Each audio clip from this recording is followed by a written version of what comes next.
Los hechos comentados en este vídeo tuvieron lugar en la ciudad canadiense de Laval.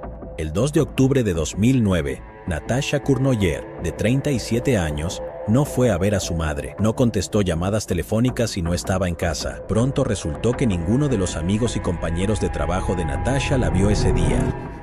Alrededor de las 5 de la tarde, sus familiares presentaron una denuncia de desaparición y la policía inició su investigación. Natasha trabajó como especialista en relaciones públicas para el Servicio Correccional de Canadá.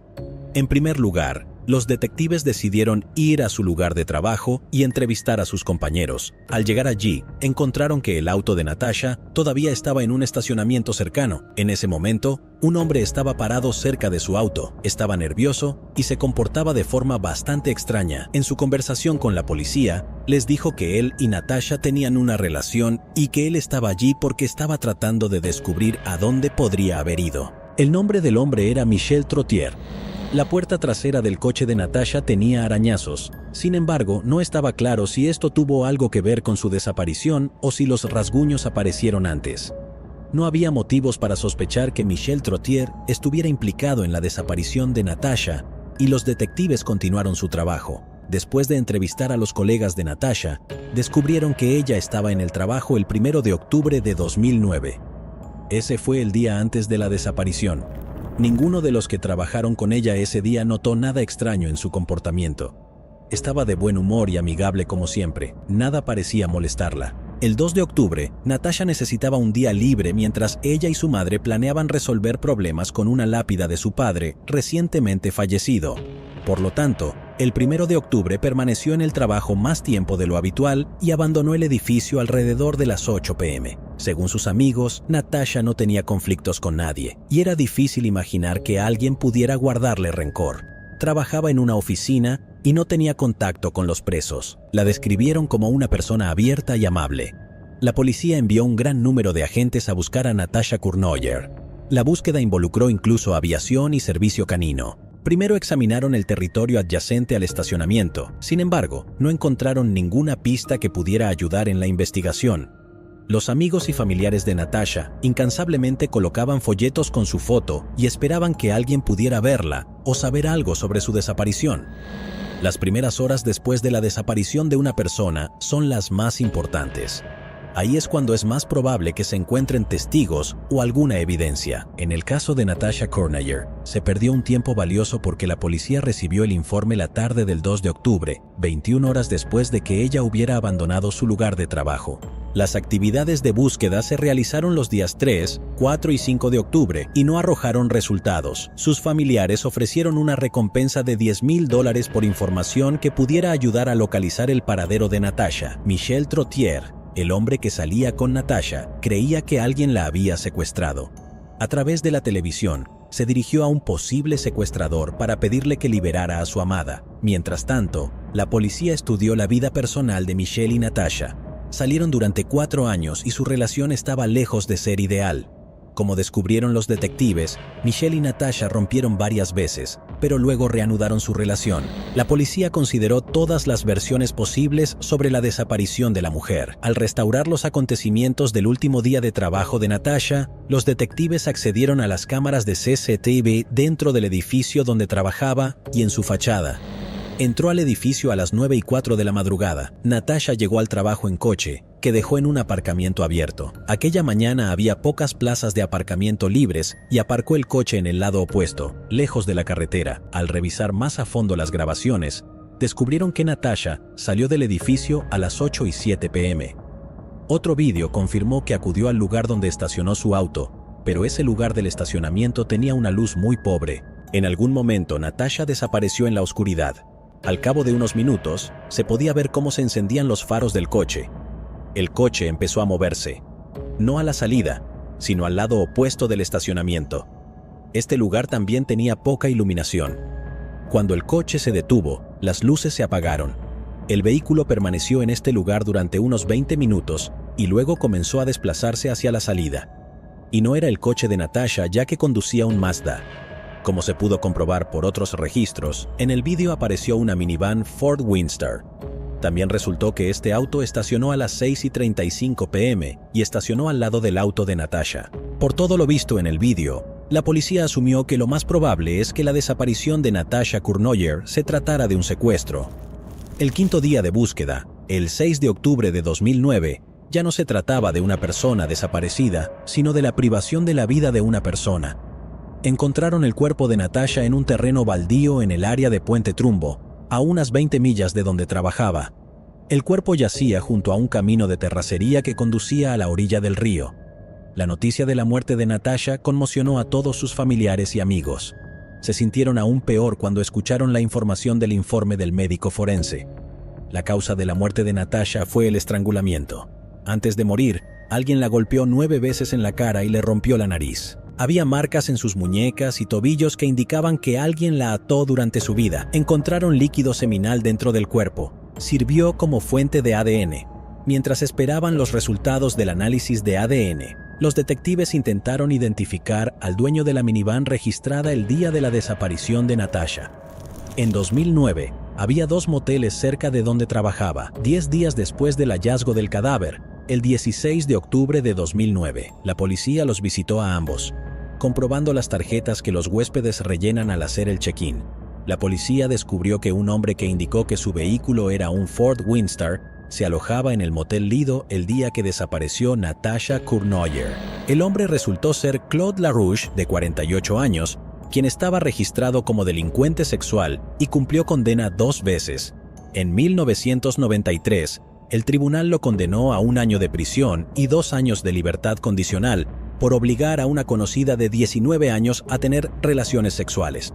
En 2005, el tribunal condenó a LaRouche a 40 meses de prisión por intentar secuestrar a una niña de 7 años que milagrosamente logró liberarse de su abrazo y correr hacia la casa de un vecino. Basta pensar en estas palabras. Por intentar secuestrar a una niña de 7 años, lo enviaron a prisión por solo 40 meses. Por favor, escriba en los comentarios a continuación lo que piensa sobre este castigo. ¿No es demasiado suave? En noviembre de 2008, LaRouche volvió a ser libre, comenzó a trabajar como carpintero y se casó con una mujer que tenía 2 hijos. En 2009, vivían todos juntos en esta casa, a 10 minutos en coche del aparcamiento del que desapareció Natasha Cournoyer. Entonces, como dije antes, los detectives descubrieron que Claude LaRouche se registró en un motel la noche en que Natasha desapareció. Llamaron a expertos forenses a la habitación donde se hospedaba, encontraron manchas de color rojo oscuro muy frotadas en la alfombra y enviaron las muestras a análisis. El mismo día, los detectives fueron a la dirección donde vivía LaRouche para hablar con él. Debido a la naturaleza de los casos por los que había estado previamente en prisión, su ADN ya estaba en posesión de la policía. Sin embargo, necesitaron tiempo para compararlo con el ADN encontrado en el cuerpo de Natasha. El hombre negó saber quién era Natasha Cournoyer, pero admitió que frecuentaba el motel Lido porque era barato. Según su relato, no estaba satisfecho con la vida íntima con su esposa y frecuentemente alquilaba una habitación en un motel, donde llamaba a mujeres que le ofrecían servicios sexuales por dinero. Cuando se le preguntó dónde estaba y qué estaba haciendo el 1 de octubre, el día en que Natasha desapareció, LaRouche dijo que no recordaba nada, incluido que no recordaba haber estado en el motel Lido ese día. LaRouche atribuyó esta pérdida de memoria a haber consumido demasiadas sustancias ilegales, pero muy pronto, aunque no del todo, la memoria volvió a él. Un mes después del hallazgo del cadáver, el 5 de noviembre de 2009, los detectives volvieron a su casa, esta vez para no hablar. El análisis de ADN estableció que el líquido seminal en el cuerpo de Natasha Cournoyer pertenecía a Claude LaRouche. El ADN de Natasha se encontró en la habitación del motel que alquiló y en el interior de su coche. La víctima no conocía al sospechoso y no había ningún vínculo entre el crimen y el trabajo de Cournoyer como oficial de comunicaciones para el Servicio Correccional de Canadá, dijo la policía de Montreal. Creo que con el arresto de este sospechoso, los ciudadanos podrían sentirse más seguros en la calle, dijo el inspector de policía de Montreal, Daniel Rousseau. Los vecinos de LaRouche quedaron impactados por el arresto. Lo describieron como amigable y educado. Al día siguiente, 6 de noviembre de 2009, Claude LaRouche se convirtió en sospechoso en el caso de Natasha Cournoyer. Al principio negó su culpabilidad, pero al darse cuenta de que había suficientes pruebas en su contra, admitió que le había quitado la vida a Natasha, pero al mismo tiempo insistió en que no quería hacer esto y que su muerte fue un accidente. El juicio se desarrolló en 2011. presentó dos versiones de lo sucedido, la del imputado y sus abogados y la del fiscal. Echemos un vistazo primero a la versión de Claude LaRouche. Su testimonio indicó que esa noche estaba esperando en el estacionamiento a un vendedor de sustancias ilegales. LaRouche estaba sentado en su automóvil cuando vio aparecer a una mujer a su lado. Era Natasha. La atacó, la empujó hacia el interior de su auto y cerró la puerta.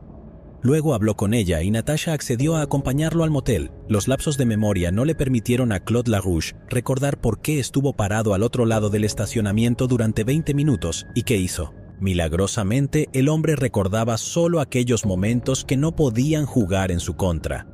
Según LaRouche, cuando estaban en la habitación del motel, Natasha se ofreció a satisfacerlo si la dejaba ir después de eso. Él aceptó. Después de que Natasha hiciera lo que LaRouche le pidió, se pelearon. Durante esta pelea, LaRouche perdió el control, la atacó y finalmente la estranguló.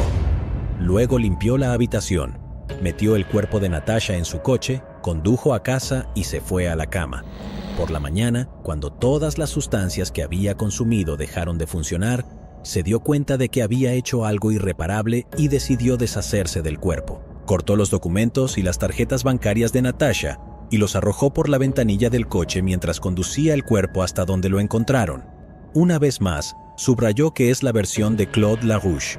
Cuanto más hablaba, más preguntas planteaba su historia. Según sus palabras, al día siguiente de deshacerse del cuerpo, regresó a él y lo cubrió con una manta porque le preocupaba que Natasha se congelara. Pasó otro día y regresó al cuerpo para recuperar la manta. LaRouche temía que nadie encontrara a Natasha debido a la manta. Si resumimos todo lo que dijo, podemos concluir que no recordaba algo debido a su conciencia nublada y que algunas de sus acciones eran ilógicas. Y lo más importante es que no quería quitarle la vida a Natasha. Eso es lo que LaRouche intentó convencer a los participantes en el juicio. La versión de la fiscalía tuvo como base pruebas materiales, pero también contaron con un testigo que dijo que estaba paseando a su perro cerca del estacionamiento el mismo día que desapareció Natasha Cournoyer. Allí presenció cómo Claude LaRouche intentó atacar a una chica que estaba trotando, pero cuando LaRouche vio a un hombre con un perro, se fue rápidamente. Eran alrededor de las 7 de la tarde y atacó a Natasha Cournoyer una hora después. El fiscal creía que LaRouche había atado a Natasha y la había llevado a un motel en contra de su voluntad. Ella nunca salió viva del motel. En junio de 2011, Claude LaRouche fue declarado culpable. El tribunal lo condenó a cadena perpetua con derecho a libertad condicional después de 25 años. Durante el juicio, descubrieron que 2 semanas después de su ataque a Natasha Cournoyer, LaRouche intentó estrangular a otra mujer, Dominique Martel, quien le mordió el dedo y logró defenderse del ataque. Durante el juicio por este caso, Claude LaRouche fue declarado criminal peligroso, lo que, según las leyes canadienses, hace que su estancia en prisión sea indefinida y difícilmente pueda esperar una liberación anticipada. Natasha tuvo una vida tranquila y feliz, tenía sueños y metas. Esta vida le fue robada por un hombre que ya había cometido graves delitos, pero él era libre como el aire. Este hombre tenía un pasado criminal y vivía entre personas. ¿Cómo pudo terminar en la sociedad un hombre que intentó secuestrar a una niña de 7 años? ¿Por qué nadie lo controlaba? Estas preguntas no abandonan a la familia y amigos de Natasha. Después de todo, si el sistema hubiera funcionado de otra manera y LaRouche estuviera donde pertenecía, Natasha habría seguido viva. Canny Ong, de 28 años, desapareció del estacionamiento de un centro comercial metropolitano donde cenaba con personas cercanas. Su familia presentó una denuncia de desaparición a la policía y pronto las autoridades hicieron un descubrimiento impactante. La historia de Canny Ong aún vive en la memoria de muchos malayos. Esta tragedia sacudió al país, no solo por su carácter terrible y sin sentido, sino también porque ocurrió en un popular y prestigioso centro comercial equipado con cámaras de vigilancia. Canny Ong Lay Kian nació en Malasia el 18 de julio de 1974. Era la menor de 2 hijas y tenía una relación muy estrecha con sus padres.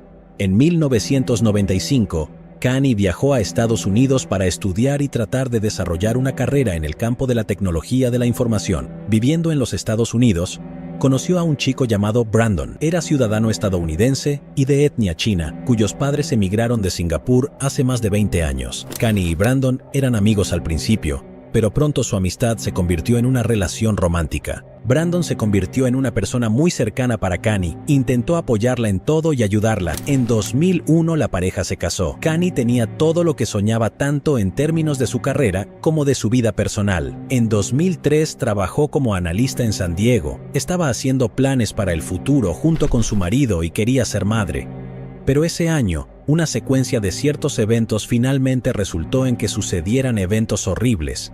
En 2003, al padre de Kani, Ong Bi Jeng, le diagnosticaron cáncer y ella tomó la decisión de regresar a Malasia para visitarlo y ayudar a su familia a superar esta terrible experiencia. El 1 de junio de 2003, Kani aterrizó en Malasia con Brandon. Brandon regresó a Estados Unidos al cabo de un par de días y Kani se quedó en Kuala Lumpur y dedicó la mayor parte de su tiempo a cuidar a su padre, que estaba siendo tratado en una de las clínicas de la capital. Todos los días hablaba con Brandon por teléfono durante horas y horas.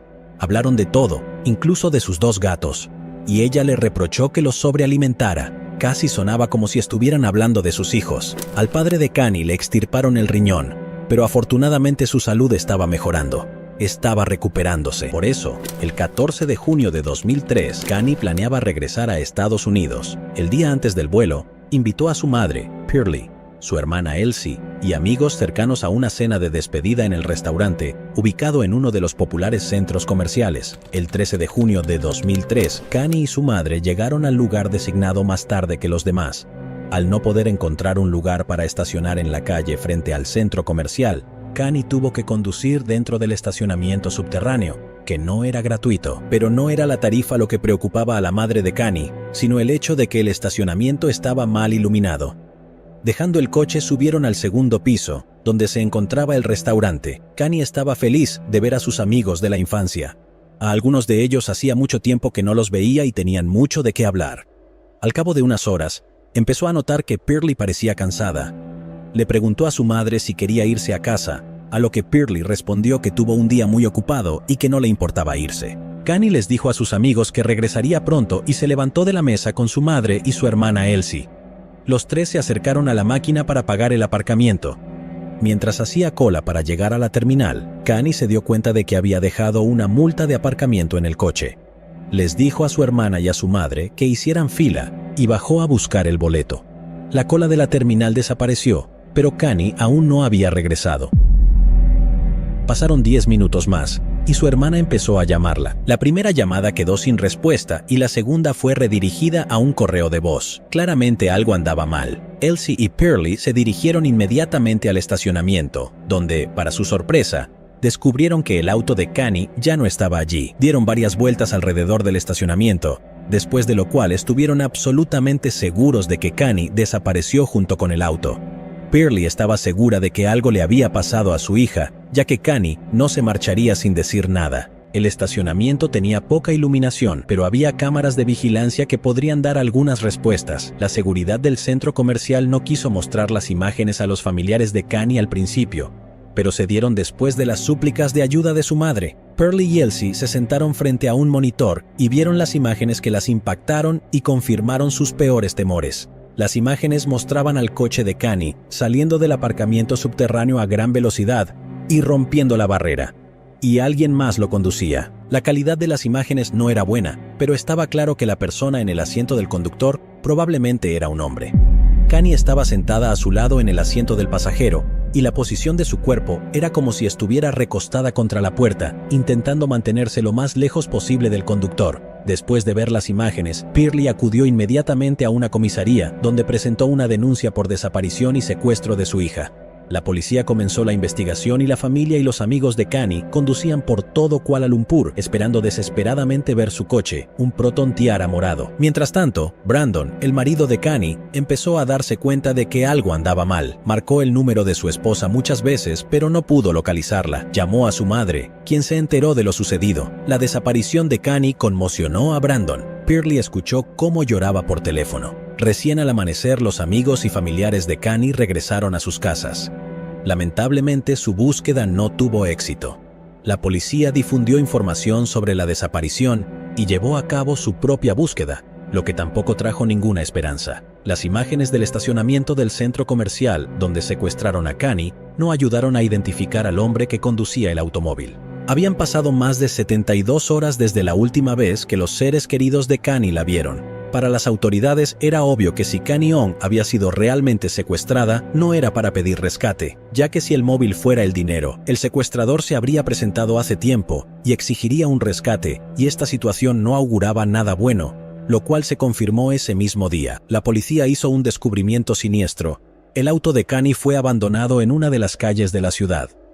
La llanta delantera derecha estaba en tal condición que se puede decir con seguridad que el auto había sido conducido con una llanta pinchada durante un tiempo, como resultado de lo cual fue literalmente hecho pedazos. En la parte trasera del auto, en el asiento del pasajero, había una mancha roja, además, grande. Los peritos forenses tomaron raspaduras del asiento trasero y huellas dactilares del volante, así como de otras partes del coche. Había muchas pruebas en el coche. Hablaré más de ello más adelante. La familia y los amigos de Kani no perdieron la esperanza y rezaron para que ella regresara con ellos. Lamentablemente, al día siguiente de que se encontró el auto, todas sus esperanzas quedaron destrozadas.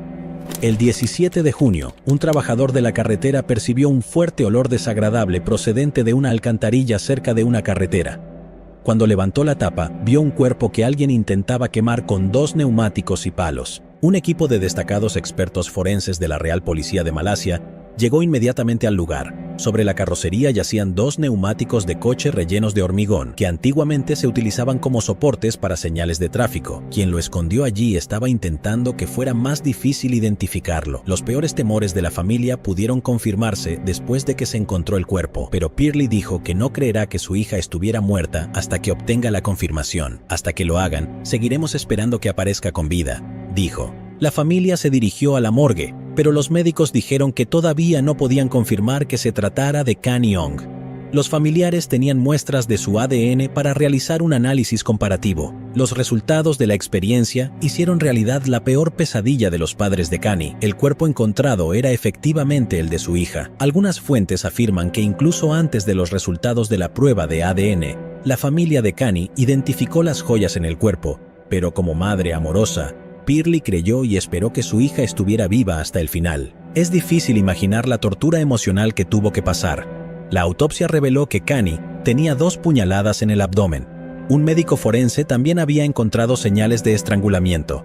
Un paño estaba atado alrededor del cuello de Kani con varios nudos. Además, se encontró semen dentro de su cuerpo, que sirve como fuente de ADN. Unos días después de que se descubrió el cuerpo, ocurrió un hecho que planteó muchas preguntas sobre el trabajo de los organismos encargados de hacer cumplir la ley. Un policía, que trabajaba encubierto con el nombre de Subramaniam Ravichandran, informó a sus superiores que la noche de la desaparición de Kani, él estaba de servicio en su motocicleta junto con su compañero, patrullando las calles de una Kuala Lumpur nocturna. Vieron un coche aparcado en el lugar equivocado, ocupando la mitad de la carretera, y decidieron detenerse cerca de él para ver si había alguien dentro. Al acercarse a la puerta del conductor, Ravichandran vio a un hombre sentado detrás del volante y a una mujer a su lado en el asiento del pasajero. Tocó la ventanilla y cuando el hombre al volante la bajó un tercio, le mostró su identificación policial y le preguntó qué hacía allí, a lo que el conductor respondió que simplemente estaba sentado ahí charlando con su novia y no estaba haciendo nada ilegal. Tras estas palabras, el policía pidió comprobar los documentos de identidad, tanto del conductor como de sus acompañantes. Mientras el hombre al volante repartía los documentos, la mujer en el asiento del pasajero hacía extrañas señales con las manos. Parecía como si estuviera pidiendo ayuda. Cada vez que su supuesto novio volvía la cabeza hacia ella, ella se detenía. Al notar esto, el oficial le pidió al conductor que saliera del auto. El conductor le dijo agresivamente a Ravichandran que no era un policía, sino un ladrón. Después de estas palabras, levantó la ventanilla y buscó la llave en el contacto. Al darse cuenta de que el coche se marcharía, el policía sacó una pistola y disparó a la rueda delantera derecha, tras lo cual el coche arrancó a gran velocidad. Ravichandran, junto con su compañero, comenzaron una persecución en motocicleta, pero por alguna razón no pudieron alcanzar a un automóvil con una llanta pinchada. Esta es la versión oficial. La situación en la policía de Malasia en ese momento era tal que no fue una sorpresa que el oficial de servicio no pidiera refuerzos y no informara a nadie sobre lo sucedido. Ese coche con una rueda pinchada era el Purple Proton Tiara, el transporte de Kani Ong, que será encontrado abandonado en unos días, Y aunque la persecución no terminó a favor de la policía, ahora tenían los documentos proporcionados por el conductor. El hombre en el auto era Ahmad Najib Binaris, de 27 años, y la mujer era Kani Ong, y si el oficial en esa situación se hubiera comportado diferente, entonces tal vez Kani estaría viva. Pero lamentablemente, Ravichandran notificó a sus superiores sobre esta situación solo después de que se encontró el cuerpo de Kani. Probablemente lo único bueno que pasó esa noche fue que el oficial tenía documentos sobre el sospechoso. Además de la familia de Kani, muchos malayos vinieron a despedirse de ella. Para Brandon, la muerte de su amada esposa fue una pérdida irreparable. Mientras tanto, la policía inició la búsqueda de Ahmad Najib. Resultó que nunca vivió en la dirección que figuraba en sus documentos, pero su nombre era real, lo que significaba que había muchas maneras de encontrarlo. La policía comenzó a buscar el nombre que figura en los documentos en el registro de matrimonios documentados y en la Agencia Nacional de Apoyo Social. Se encontró una coincidencia. Ahmad Najib Benares nació y creció en Muar, Malasia. Era el segundo de 4 hermanos y hermanas de la familia. Como tenía que trabajar y ayudar a la familia, abandonó la escuela. En 1998 se mudó de Muar a Kuala Lumpur. Posteriormente se casó y fue padre de 2 hijos. Desde el año 2000 trabaja como limpiador de cabina para Malaysia Airlines. Al conocer el nombre de su esposa y su lugar de trabajo, la policía comenzó a vigilarla. Trabajaba en uno de los bancos metropolitanos. Mientras esperaban a que terminara su turno, agentes de policía disfrazados de civil la siguieron y averiguaron su dirección. Ahora la policía sabía dónde vivía Ahmad, pero para no asustarlo debían asegurarse de que estuviera dentro de la casa. Durante 3 días vigilaron la casa, pero el sospechoso no apareció ni una sola vez. Los investigadores empezaron a dudar de que Ahmad Najib todavía viviera con su familia, pero fueron conclusiones apresuradas. En el 4.º día de vigilancia, alrededor de las 4 de la madrugada, vieron un taxi detenerse en la casa, del que se apeó Ahmad Najib. 1 minuto después lo esposaron y lo llevaron a la comisaría para interrogarlo. La información sobre el arresto y la identidad del sospechoso se filtró rápidamente a la prensa. Muchos de los que conocieron a Ahmad Najib no podían creer que él fuera quien secuestró y quitó la vida a Kani Ong. Era un marido leal, un padre cariñoso de 2 hijos y, en general, daba la impresión de ser un buen hombre. Pero pronto los oficiales estuvieron seguros de que era un lobo con piel de oveja. Najib estaba completamente tranquilo y durante el primer interrogatorio afirmó que solo estaba dispuesto a hablar con el jefe de la División de Investigación Criminal. Sin pensarlo, comenzó a negar su culpa. Solo cuando se le presentaron pruebas que lo conectaban con Kani Ong, su confianza comenzó a desvanecerse gradualmente. Al principio, le mostraron 2 identificaciones que le dio al oficial de servicio la noche del secuestro de Kani. Luego, los oficiales dijeron que encontraron manchas de sangre en su chaqueta y jeans, y que el análisis de ADN casi con certeza mostraba que se trataba de la sangre de Kani Ong. Solo después de que Najib se dio cuenta de que los oficiales no estaban mintiendo y que tenían pruebas irrefutables, confesó que había secuestrado y quitado la vida a Kani. 10 días después del secuestro, el 23 de junio de 2003, Ahmad fue llevado ante el tribunal, donde repitió su confesión.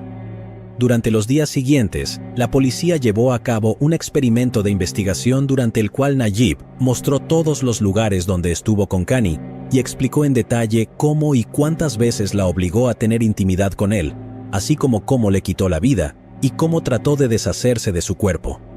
En todos los lugares donde Najib condujo a la policía, encontraron pruebas que confirmaban sus palabras. En el estacionamiento subterráneo donde todo comenzó, las cámaras captaron a Ahmad Najib. Según él, estaba esperando a su ex jefe, quien lo despidió y de quien quería vengarse. Cabe destacar que la versión sobre el ex jefe no fue confirmada. Al esconderse en la oscuridad, vio como Kani estaba buscando algo en su auto y decidió aprovecharse. La empujó dentro del auto y la amenazó diciéndole que si intentaba escapar o pedir ayuda, se arrepentiría. Kani cayó en un estupor y obedientemente cumplió con sus órdenes. Luego se sentó en el asiento del conductor y salió del estacionamiento a gran velocidad, rompiendo la barrera. Se detuvo en una zona industrial y comenzó a acosar a Kani, pero justo en ese momento, un oficial de policía vestido de civil se acercó al coche. Najib estaba tratando de convencer a los oficiales de que solo se dio cuenta de que había secuestrado a la mujer equivocada cuando el oficial pidió verificar sus identificaciones, incluso si asumimos que tenía la intención de secuestrar a su ex jefe. Eso no lo hace menos culpable, ya que sin duda ella habría sufrido el mismo destino que Kani-on. Según sus palabras, Najib logró escapar de la persecución, y aunque el oficial tenía sus documentos, no pensó en soltar a Kani. Detuvo el auto en la calle para reemplazar la llanta que había sido pinchada por una bala.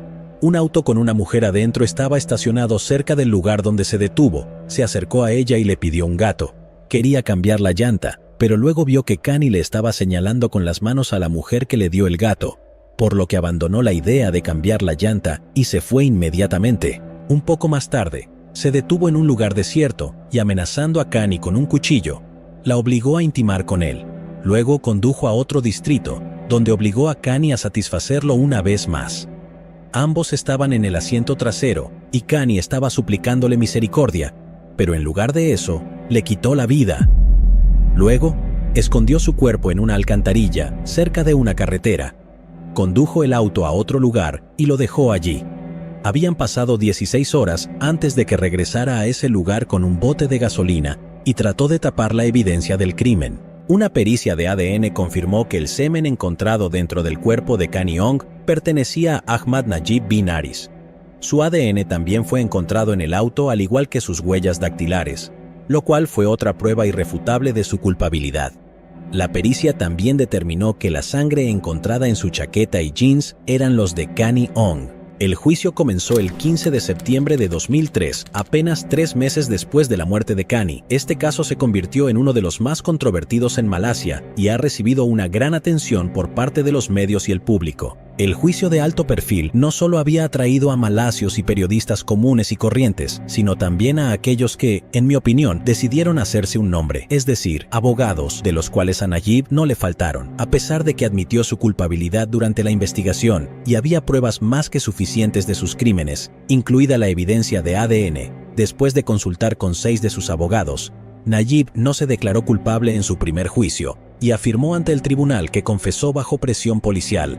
Pero el juez ante el cual Najib confesó inmediatamente después de su arresto, testificó que en el momento de confesión de que no había signos de abuso físico por parte del acusado y que se comportó de manera tranquila y relajada. En ese sentido, los abogados cambiaron la táctica y comenzaron a argumentar que Kani estaba en el auto con su cliente por voluntad propia. Los abogados se lo atribuyeron al hecho de que Kani, que tenía cinturón negro en taekwondo, no intentó escapar. Este intento de culpar a la víctima por no escapar fue rechazado, ya que cada uno tiene una respuesta diferente a las situaciones críticas, pero no se detuvieron allí y luego surgieron con una nueva versión, que afirma que Kani tuvo intimidad con Ahmad Najib, voluntariamente diciendo que Kani murió por estrangulamiento, que se practicaba para avivar las sensaciones durante el coito, pero esta versión fue cuestionada y negada por expertos forenses. La tela en el cuello de Kani estaba atada con varios nudos, lo que indicaba que Najib no tenía intención de aflojarla.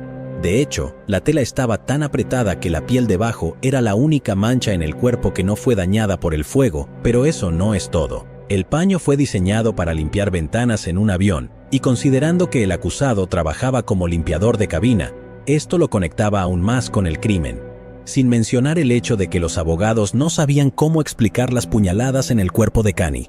En ese momento, los abogados de Najib se quedaron sin ideas y recomendaron que simplemente se mantuviera callado y no diera ningún testimonio. Muchos se preguntaban por qué Kani no salió del auto cuando tuvo al menos 2 oportunidades para hacerlo.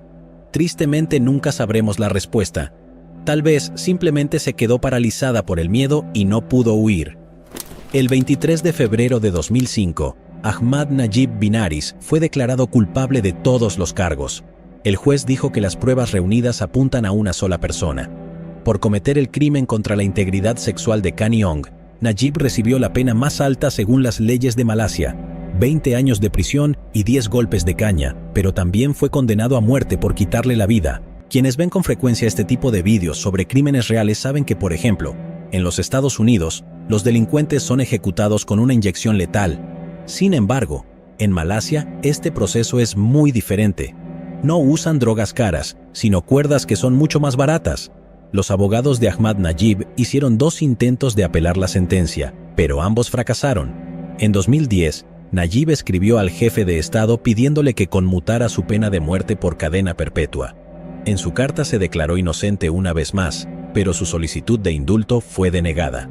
El 23 de septiembre de 2016, más de 13 años después de la muerte de Kani Ong, la sentencia de Ahmad Najib, de 40 años de edad, fue ejecutada. Shanae Brooke Edwards, de 31 años, era ciudadana australiana y ávida viajera. Uno de sus viajes la llevó al país de Georgia, en el este de Europa, donde Shanae disfrutaba mucho y donde le sucedieron acontecimientos aterradores.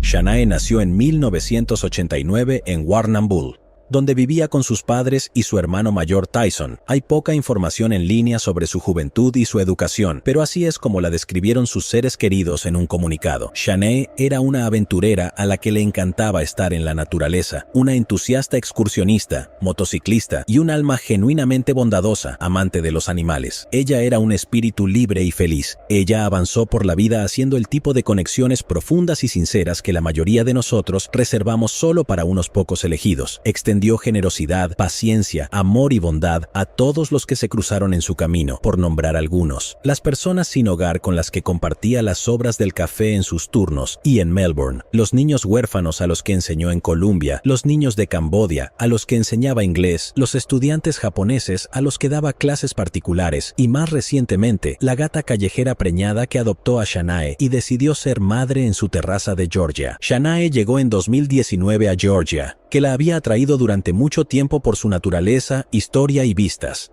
El novio de Shanae, Moudi El Sayed, también tenía previsto volar a este país de Europa del Este. Se trataba de un ciudadano libanés a quien había conocido durante uno de sus viajes. Habían roto por un tiempo, pero cuando Shanae vivía en Georgia, comenzaron a comunicarse en línea y luego se dieron cuenta de que todavía tenían sentimientos el uno por el otro y decidieron reunirse. El Sayed quería volar a Georgia, pero no pudo hacerlo porque las fronteras de ese país estaban cerradas a las personas que no habían sido vacunadas. Georgia es un país antiguo, orgulloso y hospitalario, conocido por sus acogedores lugareños, la majestuosa belleza de la naturaleza y los templos antiguos, y su cocina increíblemente deliciosa. Shanae tenía grandes expectativas para su viaje a Georgia, y esas expectativas se cumplieron plenamente. Era feliz en el campo y vivió allí durante casi 2 años antes de que su siguiente salida saliera mal. Shanae vivía en la capital de Georgia, Tbilisi, y enseñaba inglés, lo que la ayudaba a ganarse la vida y al mismo tiempo podía encontrar tiempo libre para viajar por el país y visitar lugares nuevos e interesantes. Con el tiempo, encontró amigos con ideas afines que eran entusiastas de los viajes como ella. El 29 de julio de 2021, publicó esta foto en su cuenta de redes sociales y la subtituló con una palabra: alegría. La foto fue tomada durante un paseo panorámico en motocicleta. A Shanae le gustaban mucho las motocicletas. El día siguiente, 30 de julio de 2021, estaba soleado, por lo que Shanae decidió hacer una caminata hasta Mtatsminda. Por favor, no me juzguen demasiado si pronuncio mal el nombre de este lugar. Mtatsminda, que significa montaña sagrada, se encuentra casi en el centro de la capital georgiana y es uno de sus principales atractivos. En la ladera de la montaña, entre la espesura de la vegetación siempre verde, se encuentra el templo de San David. Mtatsminda es un destino popular para turistas y residentes de la ciudad. En la montaña de 730 metros de altura hay miradores con vistas a Tbilisi, un parque de atracciones, una noria y un restaurante. Durante los últimos 11 meses, Shanae había estado alquilando una casa cerca de la montaña. Según sus amigos, caminaba a menudo por la zona boscosa y nunca tuvo problemas ni amenazas a su seguridad personal. El 30 de julio de 2021 salió de la casa aproximadamente a las 3:30 de la tarde. Las cámaras de vigilancia captaron el momento. Caminó tranquilamente por las calles de la ciudad hacia la ruta de senderismo. Fue vista por última vez cerca de la iglesia de San Miguel de Tver, que se encuentra al pie del monte Mtatsminda y es una especie de punto de partida para practicar senderismo. Por la noche, debía encontrarse con unos amigos en un café de la capital, pero nunca apareció. Los intentos de contactarla por teléfono fueron infructuosos, y entonces los amigos de Shanae decidieron presentar una denuncia de desaparición a la policía. Casi al mismo tiempo, una amiga de Shanae que vive en California dio la alarma. A las 4:32 de la tarde, Shanae la llamó, y cuando contestó el teléfono la escuchó gritar: «Por favor, déjame ir, ¿vale? Solo déjame ir». Se notaba que Shanae estaba siendo atacada por alguien y pedía que la dejaran en paz. La llamada se cortó, y cuando la amiga de Shanae empezó a devolver la llamada, nadie respondió. Diferentes fuentes describen de diferentes maneras lo que hizo a continuación la amiga de Shanae que vive en California. Algunos medios de comunicación escribieron que publicó en un grupo de Facebook, donde los miembros eran personas de diferentes países que actualmente viven en Georgia, y le pidió a alguien que se comunicara con la policía para informar la inquietante llamada. Otras fuentes dicen que la propia amiga de Shanae se puso en contacto con la policía georgiana y les contó todo. Cualquiera sea el caso, lo cierto es que pocas horas después de que Shanae hiciera la aterradora llamada telefónica, la policía georgiana se dio cuenta e inmediatamente comenzó a verificar la información que había recibido. En la búsqueda participaron varios cientos de policías y voluntarios. La zona a registrar era extensa y por ello numerosos grupos peinaron las laderas del monte Mtatsminda. La policía utilizó perros de búsqueda y drones. No se pudo encontrar a Shanae antes del atardecer. No había regresado a casa, tenía el teléfono apagado y no había acudido a ningún hospital local en busca de ayuda. Esto no era una buena señal, como se confirmó al día siguiente.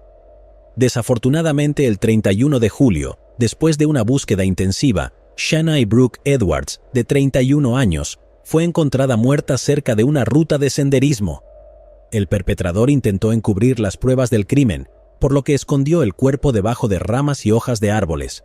El arma del crimen, un cuchillo, fue encontrado no lejos del cuerpo. Abajo, en la ladera de la montaña, pronto se encontró el teléfono de Shanae. Tras una inspección más detallada de la escena del crimen, la policía encontró una pala vieja y oxidada, una chimenea, agujas usadas y muchas botellas vacías. El ministro del Interior de Georgia dijo a los medios locales que la policía tenía información que no fue revelada en interés de la investigación. El ministerio y la policía están haciendo todo lo posible para encontrar al autor, afirmó. Durante el examen forense del cuerpo de Shanae, contaron 13 puñaladas, 5 de las cuales en la zona del cuello, lo que para la policía solo significaba una cosa. El perpetrador, sin duda, pretendía quitarle la vida a la joven. También había señales de estrangulamiento en su cuello. Después de que las autoridades confirmaran oficialmente la muerte de Shanae, los medios informaron que el crimen había sido motivado por la lujuria. La policía georgiana, sin embargo, desmintió esta información, ya que el médico forense no encontró ningún signo de delito contra la integridad de la mujer.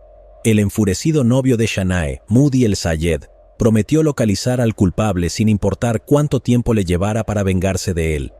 Ahora mismo tengo una misión en la vida, la venganza, dijo. No me importa si paso el resto de mi vida entre rejas, se hará justicia y el criminal sufrirá tanto como Shanae, añadió. La muerte de Shanae fue un duro golpe para sus amigos y una experiencia particularmente difícil para su familia, que vivía en otro continente. Los familiares tuvieron que solucionar el problema del transporte del cuerpo a casa y la policía tuvo que encontrar al culpable. Sin duda, la prevención del delito y la localización de delincuentes es responsabilidad directa de la policía, pero en este caso hubo otro factor importante.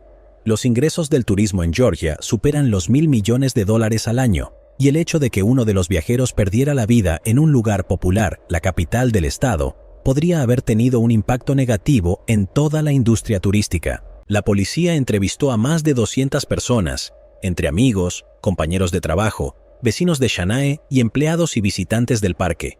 Se estudiaron rutas, así como imágenes de vídeo de sus movimientos ese día. Una mujer local escribió en un grupo de expatriados en Facebook que escuchó a una mujer gritar en los senderos debajo del parque Mtatsminda aproximadamente una hora después de que Shanae se fuera de casa. Otra mujer escribió en el mismo grupo que fue testigo de un espectáculo inquietante en la montaña. Afirmó que exactamente un día antes de que Shanae desapareciera, había visto a un hombre copulando agresivamente con una mujer aproximadamente en la misma zona donde tuvo lugar el crimen. Al mismo tiempo, el laboratorio examinó el arma del crimen y encontró en ella una muestra de ADN masculino. No se encontraron coincidencias en la base de datos de la policía de Georgia, por lo que las muestras se enviaron a 194 estados miembros de Interpol para ser verificadas en las bases de datos de esos países. Las entrevistas con testigos mostraron que Shanae no tenía enemigos, no tenía conflictos con nadie y no tenía contacto con personas de dudosa reputación. Esto puede haber significado que ella fue una víctima aleatoria de un crimen cuyo motivo no estaba claro. La policía trabajó con esmero. Se tomaron muestras genéticas de varias decenas de personas que teóricamente podrían haber estado involucradas en el crimen, y todas fueron sometidas a rigurosos análisis. Como resultado de esfuerzos de investigación complejos y multifacéticos, El círculo de presuntos perpetradores se redujo hasta que se encontró una coincidencia de ADN. 40 días después de la muerte de Shanae Brooke Edwards, la policía de Georgia emitió la siguiente declaración. Con base en las pruebas obtenidas durante la investigación, incluidos testimonios, cintas de vigilancia, pruebas genéticas y otras pruebas, un hombre nacido en 1988 fue arrestado el 8 de septiembre de este año como acusado de acuerdo con la decisión del tribunal. El detenido era el ciudadano georgiano Rafael Murzakulov. Su abogado dijo a los periodistas que Murzakulov negaba todos los cargos en su contra, es decir, tanto el robo como quitarle la vida a Shanae Brooke Edwards. Se declara inocente, no tuvo nada que ver con el caso. Ya lo vi, hablamos y decidimos una posición. Está ejerciendo su derecho a guardar silencio, afirmó el abogado. Cuando la información sobre la identidad del sospechoso se filtró a la prensa, la imagen de Murzakulov apareció en la televisión. Después de eso, una mujer de la capital de Georgia escribió una publicación en su página de Facebook afirmando que su amiga había sido atacada por 2 fieras en el monte Metatsminda hace unos meses. Aunque la policía conocía la identidad de los autores, el caso fue archivado. Tal y como afirmó la mujer en su post, uno de los agresores era Rafael Murzakulov. La autora de la publicación sugería que si la policía hubiera hecho bien su trabajo, la niña australiana probablemente estaría viva. En cuanto a los datos de Rafael Murzakulov, que él mismo compartió abiertamente en su página de Facebook, el hombre era un activista del gobernante de Georgia, Dream Party. El 10 de septiembre de 2021, el tribunal de Tbilisi se negó a poner en libertad bajo fianza a Murzakulov. Mientras esperaba el juicio bajo custodia, los agentes de policía, además de las pruebas físicas irrefutables que tenían, obtuvieron un testimonio no menos importante. Se decidió que después del ataque a Shanae Brooke Edwards, Murzakulov regresó a casa y les contó a su hermano y a su esposa sobre el crimen, pero les advirtió que si se lo contaban a alguien, su hijo pequeño correría la misma suerte que Shanae. En octubre de 2021, la familia Edwards publicó una carta describiendo cómo era Shanae y agradeció a todos por su apoyo. En particular, agradecieron a Georgia por su asistencia financiera para repatriar el cuerpo de Shanae y al pueblo georgiano por su continua atención, amor y apoyo durante este momento difícil y trágico. La primera audiencia sobre el caso tuvo lugar en febrero de 2022 según la ley georgiana. Murzakulov enfrentaba entre 16 y 20 años de prisión. Eligió no ejercer su derecho a guardar silencio y se declaró culpable en el juicio de robo, pero negó el cargo de haber actuado intencionalmente cuando le quitó la vida a Shanae. Sin embargo, el fiscal no lo creía así. En su opinión, el número de puñaladas hablaba de la intención del acusado de quitarle la vida a la víctima. Apuñaló a Shanae Brooks 13 veces, incluidas 5 en el cuello, lo que indica su intención de quitarle la vida. Además, después de que se le rompió el cuchillo, el acusado estranguló a la víctima, dijo el fiscal. A su vez, la defensa insistió en calificar el delito como robo. Murzakulov se declaró culpable de robo, y ese fue el motivo. Se arrepintió de lo que había hecho, dijo su abogado. La defensa también insistió en que Murzakulov tenía problemas mentales y actuó en un estado anormal. Mientras tanto, el examen encontró que Murzakulov estaba cuerdo, por lo que el tribunal tenía derecho a imponerle un castigo real, dependiendo de la calificación del delito. Según el fiscal, tras el arresto, se encontraron rastros de drogas potentes en la sangre de Murzakulov, pero esto no quita en modo alguno su culpabilidad. El propio Murzakulov, en su última declaración, admitió su culpabilidad y pidió disculpas a la familia de Shanae Brooke Edwards. Pido disculpas a este país y a la gente. Pido disculpas a la familia de esta mujer. Es una pérdida que no puedo compensar, solo perdónenme. Sea cual sea la sentencia, guardaré silencio y no la apelaré. Pido disculpas, dijo Murzakulov, y lloró. El supuesto motivo era el deseo del acusado de apoderarse del iPhone 12 de Shanae, pero no pudo hacerlo porque ella arrojó el teléfono a un barranco. En cualquier caso, solo 2 personas sabían lo que pasó ese día, y uno de ellos, trágicamente, nunca volverá a hablar. La sentencia fue pospuesta a petición de la fiscalía, porque el hermano de la víctima, Tyson Edwards, quería estar presente en la sentencia. La familia de Shanae Brooke Edwards emitió un comunicado instando al sistema de justicia de Georgia a condenar a Rafael Murzakulov a cadena perpetua.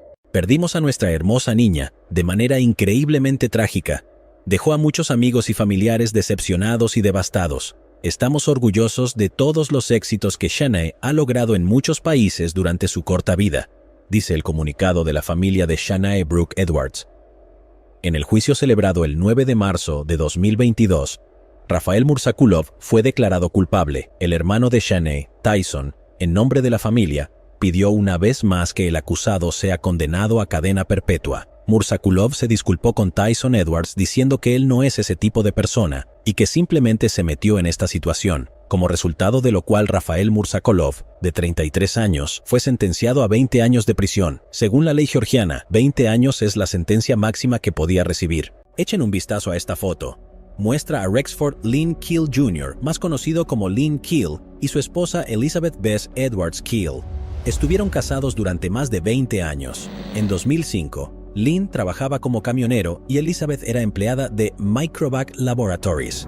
Probablemente muchos de nosotros tenemos fotografías que, cuando las miramos, nos damos cuenta de que poco después de que se tomara la imagen, la vida de las personas representadas en ella cambió drásticamente. Estas palabras también se pueden aplicar plenamente a este caso. Lynn y Elizabeth vivían en esta casa, ubicada en el condado de Nash, Carolina del Norte. Como puedes ver en el mapa, el lugar está bastante apartado. A medida que 2005 llegaba a su fin, Lynn y Elizabeth, como muchas personas, estaban haciendo planes para el próximo año, pero el 1 de enero de 2006 llegaron los problemas a su casa. Hacía frío y los escalones de la entrada de la casa estaban cubiertos de hielo. Cuando Elizabeth salía de la casa, resbaló y cayó, golpeándose fuertemente la cabeza con la esquina de los escalones de concreto. La herida que sufrió fue fatal. El médico forense que realizó la autopsia concluyó que Elizabeth había muerto a causa de un traumatismo contundente en la cabeza y que su muerte se consideró un accidente. Para su marido, familiares, colegas y amigos, la repentina muerte de Isabel fue un gran shock. Tenía solo 42 años. Pasó aproximadamente un año y Lynn Keel decidió seguir adelante. Ya no era camionero, sino que trabajaba en el sector inmobiliario.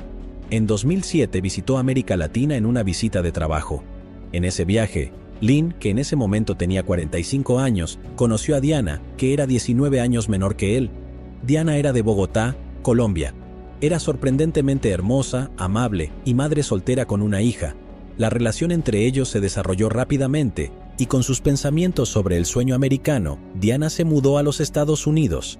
Ella y Lynn comenzaron a vivir en su casa en el condado de Nash, donde aproximadamente un año antes, su esposa Elizabeth Keel había muerto en un accidente. No pasó mucho tiempo antes de que Diana y Lynn se casaran, y poco tiempo después la pareja tuvo un hijo llamado Max. En 2017, Diana se graduó de Nash Community College. Ese mismo año, comenzó a trabajar como enfermera en la sala de emergencias del Wilson Medical Center. Los primeros años de su vida juntos no fueron nada especiales, pero con el tiempo, su relación empezó a deteriorarse. Diana le dijo a su amiga cercana que Lynn era un hombre autoritario que le hablaba con dureza y muy a menudo abusaba verbalmente de ella. El ambiente en la casa era casi siempre muy tenso. Lynn no permitiría que Diana estuviera a solas con nadie durante largos periodos de tiempo. Empezó a pensar en el divorcio, pero tenía miedo de su marido porque la amenazaba. La manipuló con el bebé, la amenazó y le dijo que si lo dejaba la deportaría y que nunca volvería a ver a su hijo. Diana aguantó todo porque para ella sus hijos eran lo primero, pero la paciencia de todos, tarde o temprano, se acaba. En 2019, Laura, la hija de Diana, tenía 18 años, se había graduado de Southern Nash High School y era estudiante de primer año en la Universidad de Carolina del Norte en Wilmington, y Max, de 10 años, vivía con sus padres. Como dije, Diana trabajó como enfermera en Wilson Medical Center. Tanto los pacientes como los colegas la amaban y respetaban. El 7 de marzo de 2019, la madre de Diana, Esperanza Prada, quien vivía en Colombia, recibió un mensaje en el que Diana le escribió: «Mamá, te quiero mucho». El mensaje surgió completamente de la nada. Esperanza sabía que su hija no tenía un matrimonio feliz y que quería divorciarse de su marido, pero le tenía miedo. Solo 3 días después de eso, la hija de Diana, Laura, hizo sonar la alarma. El 10 de marzo, tuiteó pidiendo ayuda para encontrar a su madre. El mensaje decía: «Esto es una locura. Ven que esto les sucede a todos los demás y no creen que les vaya a pasar a ustedes. Mi mamá está desaparecida. Si ve o escucha algo, por favor hágamelo saber. Y por favor, retuitee esto. ayúdame a correr la voz. Gracias. Ese mismo día, Laura llamó al centro médico donde trabajaba su madre, pero ninguno de los compañeros de trabajo de Diana había hablado con ella en los últimos 2 días. Un empleado del centro médico llamó a la policía y pidió un control de bienestar de Diana. Un compañero de trabajo le dijo al operador que no se había sabido nada de Diana en 2 días. Se suponía que iba a trabajar esta noche. Está en el cronograma, dijo la enfermera del centro médico Wilson. Ella es el tipo de compañera de trabajo que siempre llega 30 minutos antes, y si le envías un mensaje de texto, ella te responde razonablemente. Ella no ha hecho ninguno de ellos. La mujer dijo que eso no era propio de Diana y pidió a la oficina del sheriff que realizara un control de bienestar. Diana era una madre devota que estaba en contacto con su familia todos los días. Revisaba sus redes sociales con regularidad, pero ahora sus mensajes no se leían y sus llamadas de FaceTime no respondían. Cuando un policía llegó a la casa de la familia Kill, Lynn estaba allí. Fue sorprendente que la desaparición de su esposa hubiera sido informada al oficial de policía por sus compañeros de trabajo, no por él. Lynn le dijo al oficial que había visto a Diana por última vez 2 días antes, el 8 de marzo, cuando ella salió de la casa. Su coche todavía estaba aparcado fuera de la casa, lo que también despertó sospechas, por lo que llamaron a Lynn para interrogarlo. Cuando se le preguntó a Kill, de 57 años, dijo que su esposa había salido a hacer algunos recados y no había regresado. Dijo que ella se iba de vez en cuando y que no regresaba hasta dentro de varios días. Fue una afirmación que no parecía cierta. Sin cargos, el hombre fue puesto en libertad. Diana fue denunciada como desaparecida y la policía comenzó a buscarla. Los investigadores pudieron determinar que la mujer no había utilizado su teléfono celular ni sus tarjetas bancarias en los últimos días, lo que no era una buena señal. Esta casa, como dije al principio del vídeo, está en un lugar apartado y no hay vecinos que puedan compartir información importante con la policía. Sin embargo, los detectives se enteraron de que en la mañana del 8 de marzo se vio a la pareja teniendo una acalorada discusión en el porche de su casa. Un mensajero había entregado ese día un paquete dirigido a Diana y fue la última persona en verla, sin contar a Lynn Kill, claro. Después de que la policía entrevistó a los compañeros de trabajo de Diana, quienes les dijeron que ella estaba teniendo problemas con su marido, no quedó duda de que no abandonaría a su hijo y huiría. Lo único que le impidió divorciarse fue el miedo a perder la custodia de su hijo de 10 años. Todas las personas con las que hablaron los detectives nombraron solo una persona que pensaban que podría haber estado involucrada en la desaparición de Diana. Esa persona era su marido, Lynn Kill. Al principio de la investigación, se hizo un descubrimiento siniestro. 2 años antes de que Diana desapareciera, Lynn había asegurado su vida por más de $1 millón y él era el único beneficiario de este seguro. En 2008, los ayudantes del sheriff respondieron a una disputa doméstica en la casa, aunque no se tomaron más medidas. Solo habían pasado 2 días desde que comenzó la investigación y la policía recibió una llamada inquietante. Durante la llamada de emergencia, un hombre, posteriormente identificado como un empleado del Departamento de Transporte de Carolina del Norte, dijo que encontró algo en Polk's Hole Road. Parece que hay algo escondido en el bosque, dijo. No sé qué es, un cuerpo, algo, no lo sé. ¿A qué profundidad está?, preguntó el despachador. Justo aquí al final, dijo la persona que llamó. Estaré esperando aquí mismo. Desafortunadamente, lo que vio el hombre que llamó a la policía fue el cuerpo de Diana, que por lo que parece, había estado allí desde el día de su desaparición. Resulta que el trabajador estaba revisando un vertedero ilegal cuando vio algo sospechoso. Polk's Hole Road es un callejón sin salida que conduce a tierras de cultivo, y el hecho de que se encontrara el cuerpo fue una suerte, si afortunada es la palabra correcta dadas las circunstancias. ¿Quién sabe cuánto hubiera tardado la policía en encontrar el cuerpo de Diana, ya que estaba a 30 millas de su casa? No he oído que nadie que la conociera tuviera algo negativo que decir sobre esta mujer. El sheriff del condado de Nash, Keith Stone, dijo: «¡Qué acontecimiento tan trágico! Lo que es aún más trágico es que ahora tenemos un niño de 10 años sin madre». Stone añadió: «Es muy difícil, especialmente cuando veo la vida tal como es y lo frágil que es. Y ahora tenemos un niño sin madre. Es muy difícil, tenemos muchas preguntas sin respuesta. Esa es la razón por la que nosotros, como oficina del sheriff del condado de Nash, operamos con compasión, honor y diligencia. Aunque no está claro cómo murió la mujer, Definitivamente hay un juego sucio involucrado. La policía solo tenía un sospechoso, Lynn Keel. Cuando le informaron que habían encontrado muerta a su esposa, se sorprendió mucho. Fue llevado a la comisaría para ser interrogado, donde le respondió a los investigadores. Afirmó como antes que Diana a menudo se ausentaba durante varios días, pero que siempre regresaba. Estas palabras no coincidían con lo que habían dicho los colegas, familiares y amigos de Diana. Todo el mundo sabía que Lynn Keel controlaba todos los movimientos de su esposa. Incluso le prohibió ver a sus amigos. Tras el interrogatorio, el hombre fue puesto en libertad porque aún no se habían obtenido los resultados de la autopsia. 2 días después del hallazgo del cuerpo, las autoridades confirmaron oficialmente que el cuerpo era el de Diana Alejandra Keel. Su muerte fue un duro golpe para sus hijos, familiares y amigos. Laura, la hija de Diana, creó una página de GoFundMe para ayudar a cubrir los costos del funeral. Mis prioridades ahora son asegurarme de que mi madre descanse de una manera mucho más apropiada que su muerte y asegurarme de que mi hermano siga sintiendo el amor que nuestra madre compartió con nosotros a diario, escribió. Al hacerlo, espero honrar el legado de mi madre. La prima de Diana, que vive en Colombia, dijo a los periodistas que la madre de 2 hijos vino a Carolina del Norte para vivir el sueño americano, pero terminó siendo una pesadilla. No lo puedo creer, dijo Javier Guevara. No puedo creerlo. Es muy, muy triste. Después de que se obtuvo el informe del médico forense, se conocieron los aterradores detalles de la muerte de Diana. Tenía extensas fracturas de cráneo, así como múltiples heridas punzantes en el lado izquierdo de la cara y el cuello. Algunas de las heridas fueron post-mortem, lo que podría significar que la persona que las infligió tenía un rencor personal contra Diana. Cuando la policía llegó para arrestar a Lynn Keel y registrar su casa, él ya se había dado a la fuga.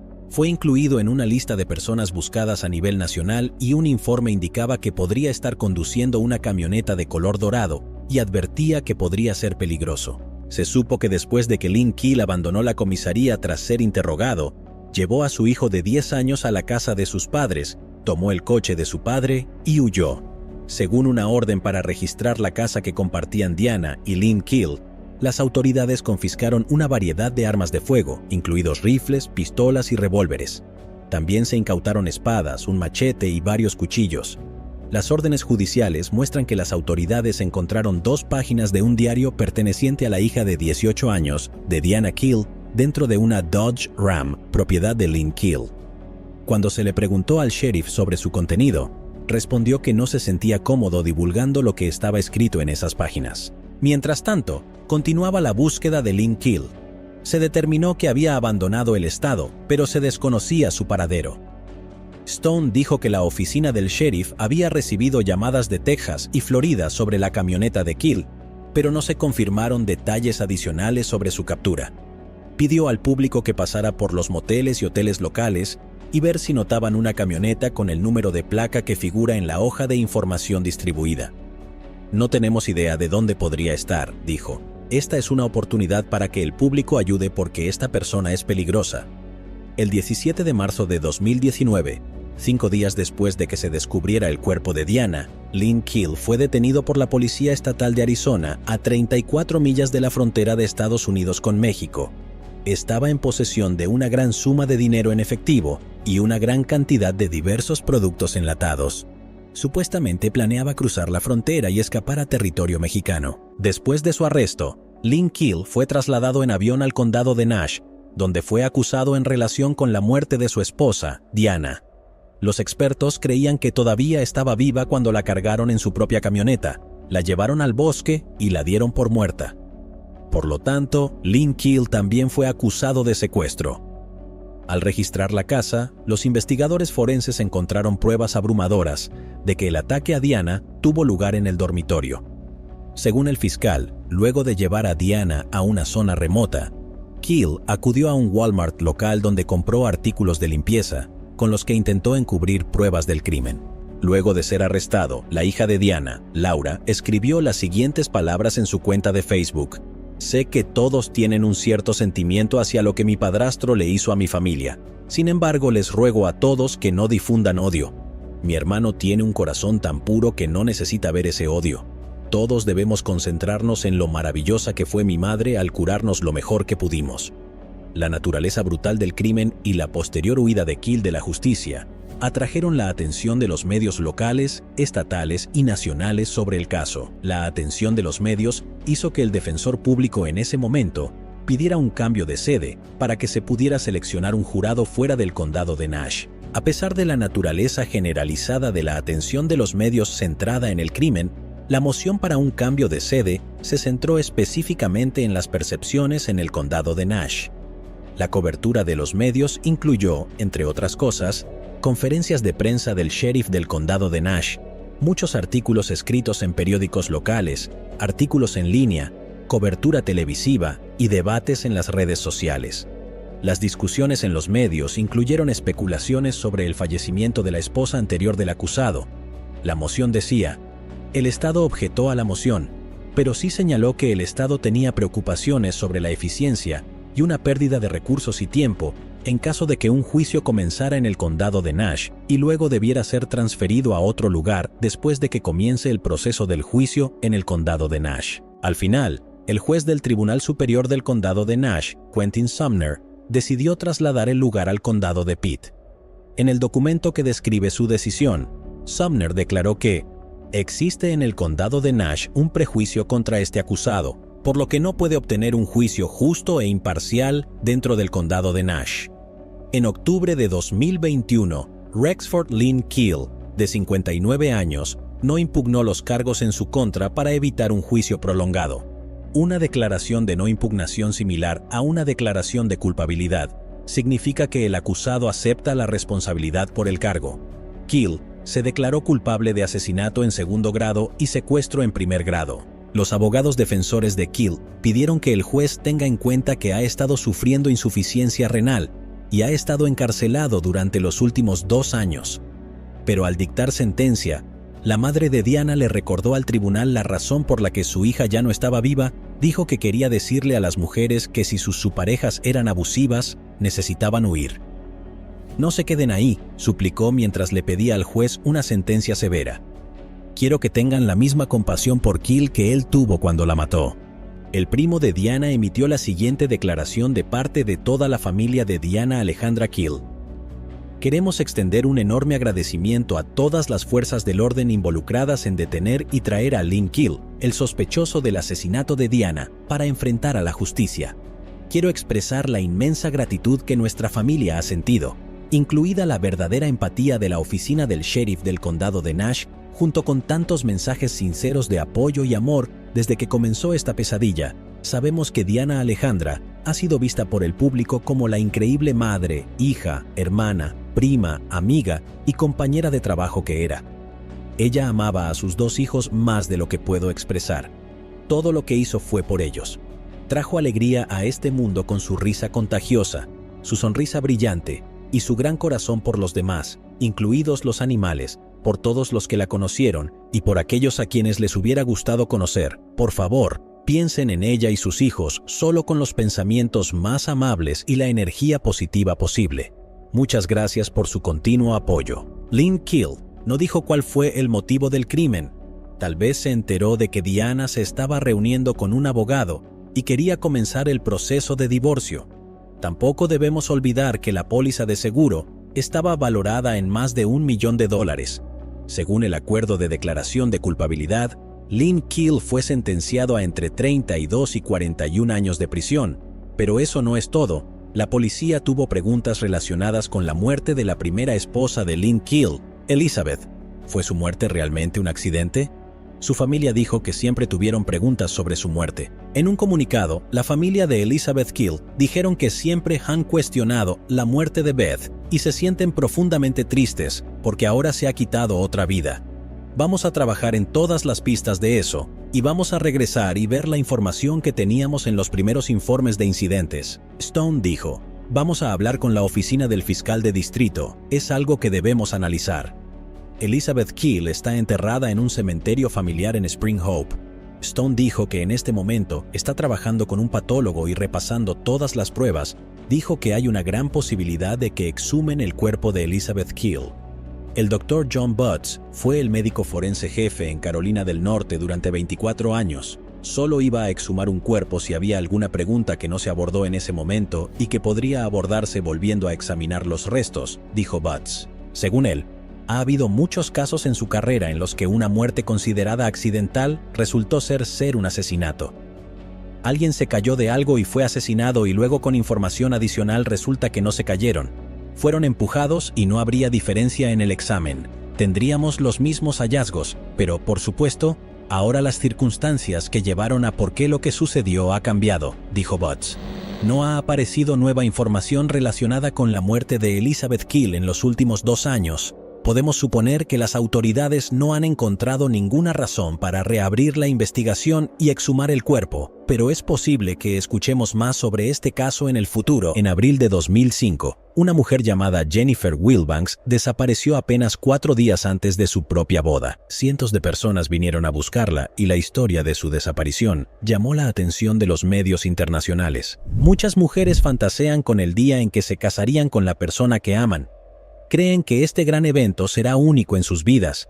Por eso quieren que la ceremonia de boda sea al menos tan buena como la de todos los demás. Hacer una lista de invitados, elegir un lugar, elegir un menú o comprar un vestido de novia fueron momentos emocionantes por los que pasó Jennifer Wilbanks, de 32 años. Jennifer nació el 28 de febrero de 1973. Había pasado toda su vida en Georgia, donde habían estado su familia, sus amigos y su trabajo. Fue aquí en Duluth donde conoció a su prometido John Mason, que también tenía 32 años. John, como toda su familia, era económicamente rico. Los Mason eran dueños de una clínica médica privada en Duluth. Sus amigos lo describieron como un hombre amable y afectuoso, dispuesto a ayudar en momentos de necesidad. John y Jennifer habían estado saliendo durante aproximadamente 1 año y parecían la pareja perfecta. Todos los que los conocieron quedaron emocionados con la noticia de que habían decidido casarse. Los preparativos para la boda siguieron su camino. La elegante ceremonia, a la que habían sido invitados varios centenares de invitados, estaba prevista para el 30 de abril de 2005, que era sábado. Sin embargo, 4 días antes de la boda, el martes 26 de abril, John Mason denunció la desaparición de Jennifer a la policía. Ella había salido a correr por la noche, dijo, y nunca regresó. Intentó encontrarla por su cuenta, pero al no poder, decidió pedir ayuda a las autoridades. Al día siguiente, 27 de abril, se organizó una búsqueda con más de 300 policías y voluntarios. Buscaron en la zona boscosa y los cuerpos de agua a lo largo de la ruta que se suponía que debía correr Jennifer. En tales casos, cada minuto cuenta, por lo que la policía intervino incluso a los agentes que se suponía que estaban fuera de servicio. El mismo día, el 27 de abril, uno de los equipos de búsqueda encontró posibles pistas: ropa, zapatillas de deporte y un mechón de pelo largo y oscuro. Todos los hallazgos fueron enviados al laboratorio para su examen. La familia de Jennifer publicó y repartió folletos con su imagen, con la esperanza de que alguien la haya visto o tenga alguna información importante para la investigación. Los medios de comunicación se involucraron en la cobertura de la historia. Además, aparecieron en la ciudad vallas publicitarias con la imagen de Jennifer. La policía revisó la casa donde vivía con John, pero fue más bien una formalidad. Los detectives no encontraron nada sospechoso en la casa de la pareja. El jueves 28 de abril, el mayor Donald Woodruff del Departamento de Policía de Duluth anunció que la desaparición de Jennifer Wilbanks estaba siendo tratada como una investigación criminal, con la participación del FBI y la Oficina de Investigaciones de Georgia. Un segundo día de búsqueda tampoco arrojó resultados. No se encontró ninguna señal de Jennifer. Sus familiares quedaron consternados por lo sucedido e hicieron todo lo que pudieron. Pidieron a las estaciones de radio y varias estaciones de televisión que publicaran la historia de la desaparición de Jennifer, sugiriendo que podría haber sido secuestrada y sacada del estado. Le rogaron al posible secuestrador que la liberara. Los canales de noticias por cable revolotearon sobre el incidente como moscas sobre un pastel. ¿Dónde estará Jennifer? ¿Ocurrió algo malo? Ella no tomó sus llaves personales. Se casaba en 4 días en una gran boda a la que tenía previsto invitar a 28 acompañantes y 600 invitados. No llamar a su familia no era el estilo de Jennifer, subrayaron sus familiares sollozando durante conferencias de prensa y entrevistas. En esta imagen se puede ver a un novio infeliz, John Mason, consolando a la madre de su novia. Aquellos que ven a menudo vídeos de crímenes reales Probablemente ya hayan resuelto mentalmente este caso y hayan adivinado quién tuvo que ver con la desaparición de Jennifer. Responda usted mismo una pregunta. ¿Ha descubierto quién terminará en el banquillo? John fue la última persona que vio a Jennifer con vida, y cuando la búsqueda no arrojó resultados, las sospechas comenzaron a recaer sobre él. Los detectives decidieron descubrir quién se escondía bajo la apariencia de un bienhechor respetuoso de la ley que asistía a la iglesia todos los domingos, y como dicen sus amigos, ni siquiera podía matar a una mosca. Al hombre le pidieron que se sometiera a una prueba del detector de mentiras, y, por supuesto, él se negó. En lugar de ello, se sometió a una prueba privada de polígrafo en presencia de su abogado, cuyos resultados fueron comunicados a la policía. Sin embargo, un acto tan extraño e inusual solo aumentó las sospechas del detective sobre John Mason. Los resultados de las pruebas entregados a la policía no respondieron definitivamente a la pregunta de si John estaba relacionado con la desaparición de su prometida. En un intento por determinar si tenía algún motivo para deshacerse de Jennifer, los detectives llevaron a cabo una búsqueda más exhaustiva en la casa de la pareja, donde confiscaron 3 computadoras. Es importante señalar que en la casa no se encontraron signos de lucha ni de ningún otro delito. El viernes 29 de abril, el día antes de su boda, los familiares de Jennifer ofrecieron una recompensa de $100,000 por información que ayudara a encontrarla, viva o muerta. La policía celebró una conferencia de prensa en la que los funcionarios anunciaron que iban a detener la parte activa de la búsqueda. Según el jefe de la policía local, en esta ciudad debieron haber examinado todas las pistas posibles. No había absolutamente ninguna pista, por lo que decidieron suspender la búsqueda en la zona. John Mason asistió a la conferencia de prensa, pero no habló con los periodistas. El tío de Jennifer sugirió que John simplemente no sabía qué decir, lo que no aumentó las especulaciones sobre su participación en la desaparición de su prometido. Mientras tanto, resultó que la ropa, los zapatos y el mechón de cabello encontrados el primer día de la búsqueda no tenían nada que ver con la desaparición de Jennifer. Según los informes policiales, estos hallazgos resultaron ser simplemente basura. El único sospechoso que podría haber tenido un motivo era John. Los periodistas estaban en su casa las 24 horas del día y literalmente lo seguían pisándole los talones. Había pocas dudas de que estuviera involucrado en la desaparición de la novia, pero aún no se había encontrado confirmación. Se suponía que el día siguiente, 30 de abril, se pasaría en la boda, pero ahora la gente se estaba reuniendo para orar por el regreso sano y salvo de Jennifer. La tarde del 29 de abril sonó el teléfono de John. Un número apareció en la pantalla, pero John no sabía a quién pertenecía. Cuando John contestó el teléfono y se lo acercó a la oreja, se quedó casi sin palabras. Escuchó la voz de Jennifer. Denunció que la habían secuestrado, llevada a algún lugar y obligada a tener intimidad. Ella estaba llorando y dijo que después de todo, la habían liberado y ahora no sabía dónde estaba. Esta imagen muestra a John regocijándose porque su amada está viva. Lloré, me reí, traté de mantener la calma para hablar con ella y mantenerla tranquila, dijo John. Todavía no tenía idea de que su alegría pronto se vería eclipsada por una circunstancia interesante. Después de hablar con John, Jennifer llamó al 911. Le informó al operador que había sido secuestrada y luego liberada, y que no sabía dónde estaba. El número desde el que llamó fue rastreado, ya que la llamada se realizó desde un teléfono público ubicado en Albuquerque, Nuevo México, que está a más de 1,400 millas de la ciudad de Duluth, Georgia. Los agentes de policía fueron enviados a la dirección donde se encontraba el teléfono, y cuando llegaron encontraron a Jennifer. Su familia agradeció a todas las personas interesadas, así como a los medios de comunicación, que, según la familia, lograron convencer al secuestrador de que liberara a Jennifer.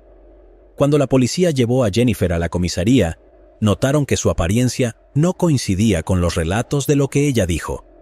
Sus captores, a quienes describió como un hombre y una mujer de unos 40 años, la metieron en una camioneta azul con las manos y los pies atados por dentro.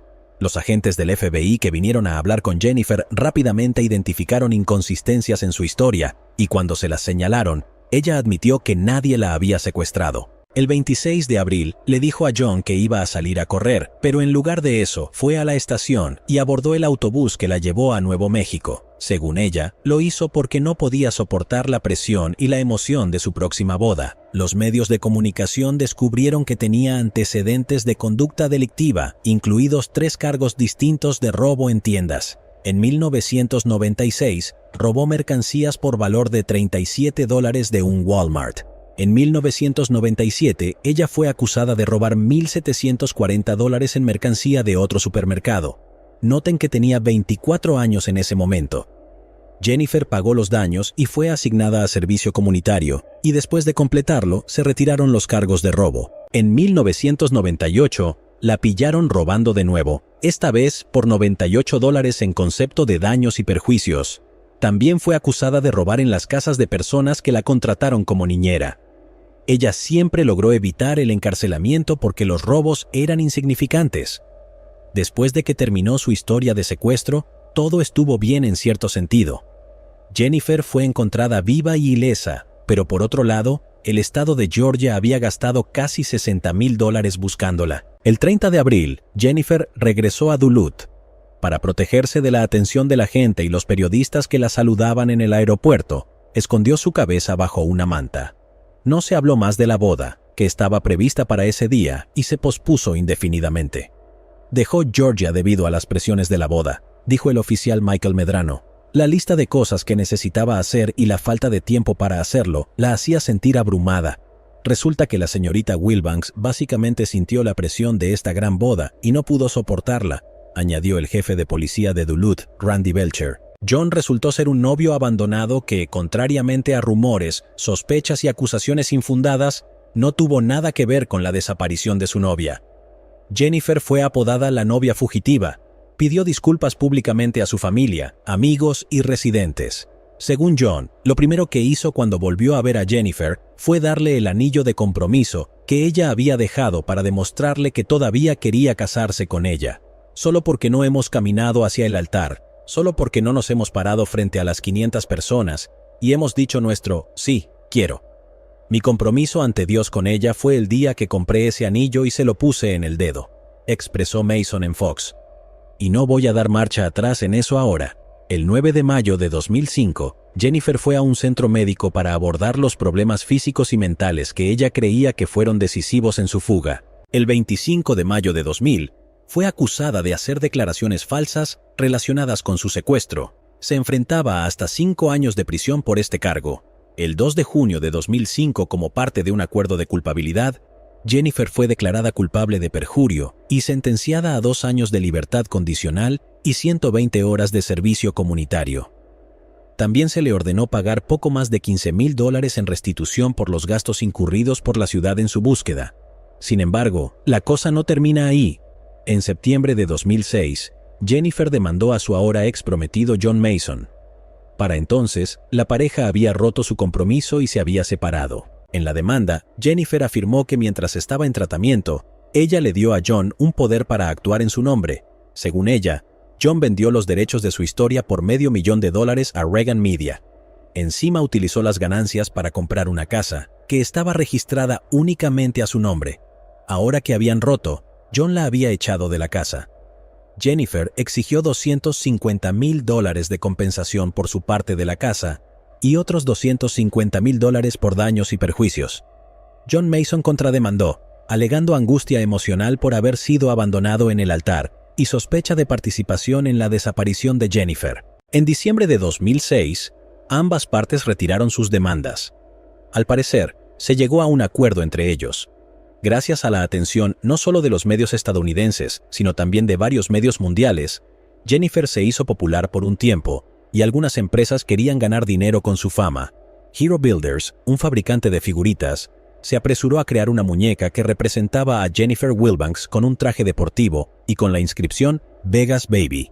Se incluía una pequeña toalla que se colocó sobre la cabeza de la muñeca para imitar la apariencia de la mujer en la televisión cuando regresó a Duluth. Wilbanks ha inspirado una figura de acción de una novia fugitiva y una salsa picante llamada Jennifer's Hightailing Hot Sauce. Una obra musical basada en la historia de Jennifer Wilbanks se estrenó el 13 de marzo de 2008 en el Red Clay Theater de Duluth. Una foto de Wilbanks aparece en el tráiler de la película de 2008 sobre el póker profesional The Grand, como una de las muchas mujeres con las que el personaje de Woody Harrelson ha estado casado en el pasado. John Mason, que ya había gastado mucho dinero en una boda fallida a la que fueron invitados varios cientos de personas, se casó en 2008 con otra mujer en una ceremonia tranquila en casa de sus padres en Duluth. Jennifer se casó en 2010, pero 11 años después el matrimonio se disolvió y ella todavía vive en Georgia. El 15 de mayo de 2017, alrededor de la 1 de la madrugada, la Guardia Costera de Florida recibió una llamada de socorro. El informe indicó que un yate que viajaba desde el balneario cubano de Varadero hacia Florida chocó con algo y comenzó a hundirse. Originalmente había 2 personas a bordo del barco, y cuando los rescatistas encontraron solo a uno de ellos, muchos comenzaron a preguntarse, ¿eran las cosas realmente como parecían? Louise Bennett e Isabella Hellman se conocieron por internet en 2015. Louise nació en 1977 en Inglaterra. Se mudó a Australia con su familia a una edad temprana y en 2017 ya tenía la doble ciudadanía británica y australiana. Isabella Rodríguez nació en 1975 en Colombia. Su familia se mudó a Florida en la década de 1990. Donde finalmente obtuvieron la residencia y luego la ciudadanía estadounidense. En 2002, cuando tenía 27 años, Isabella se casó con William Hellman, pero la pareja se divorció después de 10 años juntos. En 2015, conoció a Louise Bennett en línea y pronto la comunicación por internet se convirtió en una relación romántica en la vida real. En julio de 2016, Louise e Isabella tuvieron una hija llamada Amelia.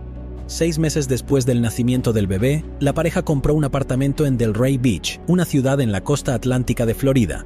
El mes siguiente, en febrero de 2017, Isabella y Louise se casaron. Isabella trabajaba como agente de bienes raíces y Louise era dueño de una pequeña empresa de paneles solares. El 30 de abril de 2017, después de dejar a su hija de 9 meses con sus familiares, Isabella voló a San Martín, una pequeña isla caribeña donde conoció a Louise. Planearon algo así como una luna de miel, durante la cual regresarían a Florida en un catamarán de vela que Louise había comprado antes de conocer a Isabella. El 30 de abril, la pareja abandonó San Martín. Estuvieron en las Islas Vírgenes Británicas el 1 de mayo y frente a la costa de Puerto Rico el 2 de mayo. El siguiente punto de su itinerario fue Cuba, donde pasaron más tiempo y desde donde pretendían regresar a casa.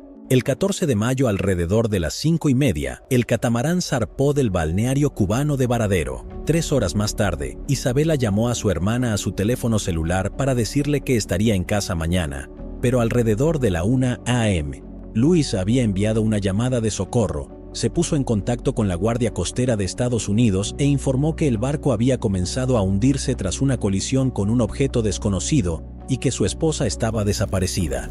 Alrededor de las 4 de la madrugada, la tripulación de un helicóptero de la Guardia Costera localizó la balsa salvavidas Bennett. También se encontró al amanecer un catamarán flotando boca abajo, pero aún no hundido. Bennett fue llevado a la isla Key West, que es la parte más meridional de Florida. Durante su entrevista con los investigadores, Louise dijo que él y su esposa se turnaron en sus tareas y que era el turno de Isabella en el momento del accidente.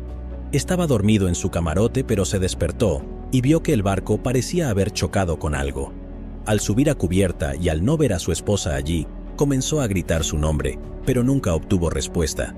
Según él, el mástil estaba suelto y podría haber empujado a Isabella por la borda. También dijo que la última vez que vio a su esposa, ella llevaba un chaleco salvavidas. Cuando Bennett fue rescatado por la Guardia Costera, un nadador de rescate afirmó que su mochila era inusualmente pesada. Al examinar los objetos que había cargado en la balsa salvavidas, los agentes encontraron 225 monedas de colección, cuya procedencia aún no se ha determinado. Ese mismo día, 15 de mayo, Isabella Hellman fue denunciada como desaparecida.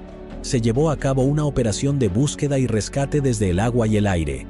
Pero el 18 de mayo, después de 4 días de búsqueda sin señales de la mujer desaparecida, la Guardia Costera anunció oficialmente el fin de la operación de rescate. Las autoridades sospecharon que algo andaba mal cuando, menos de 24 horas después de que terminara la búsqueda de Isabella, Louise Bennett solicitó una carta a la Guardia Costera indicando que se daba por muerta a su esposa. Su solicitud fue denegada porque no estaba dentro de la jurisdicción de la Guardia Costera emitir dicho certificado. El 24 de mayo, Bennett dijo a una estación de televisión que partía hacia Cuba, donde planeaba alquilar un barco y continuar por su cuenta la búsqueda de su esposa. 3 días después, el 27 de mayo, conoció a la hermana de Isabela y le dijo que acababa de regresar de Cuba. Dijo: me reuní con las autoridades allí y revisé todos los hospitales, pero no hay señales de ella. Ya han pasado 2 semanas desde que desapareció, así que no tengo muchas esperanzas de verla, así que tengo que aceptarlo. Esto es absolutamente devastador para mí. Ella es mi alma gemela. Pensé que íbamos a estar juntos para siempre. Al día siguiente, el 28 de mayo, Luis y la policía llegaron a la casa donde vivía la familia de su esposa para recoger a su hija, pero la familia de Isabela no quería entregarla. Con escándalo y la ayuda de la policía, Bennett se llevó a su hija después de todo.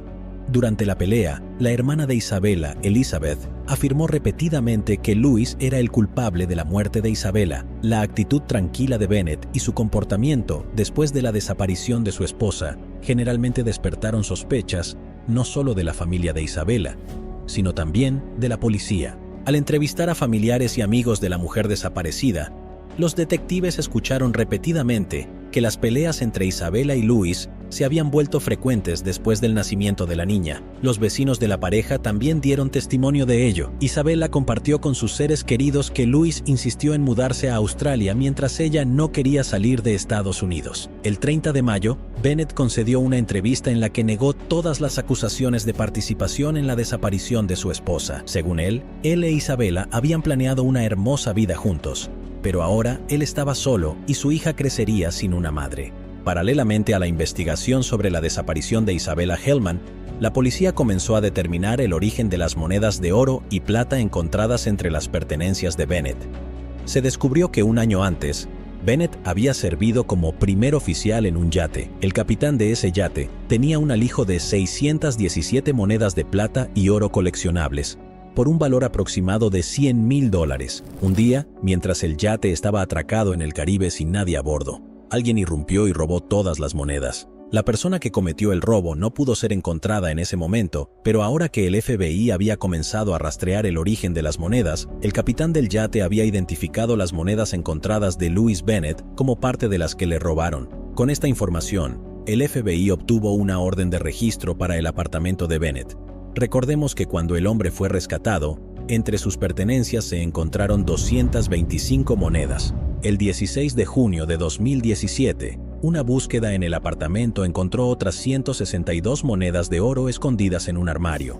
Para entonces, Bennett había logrado abandonar el territorio estadounidense y trasladar a su hija a Inglaterra, donde vivían sus padres. La situación económica del hombre no era la mejor, y eso al parecer lo obligó a regresar a Estados Unidos porque le quedaba un apartamento, el cual estaba valorado en $125,000 y otros objetos personales. También tenía derecho a recibir pagos de seguro en Estados Unidos por un catamarán perdido. El 28 de agosto de 2017, Louis Bennett fue arrestado en Florida. Fue acusado de robo de monedas y se declaró inocente. Un par de días después, un juez federal fijó la fianza de Bennett en $250,000.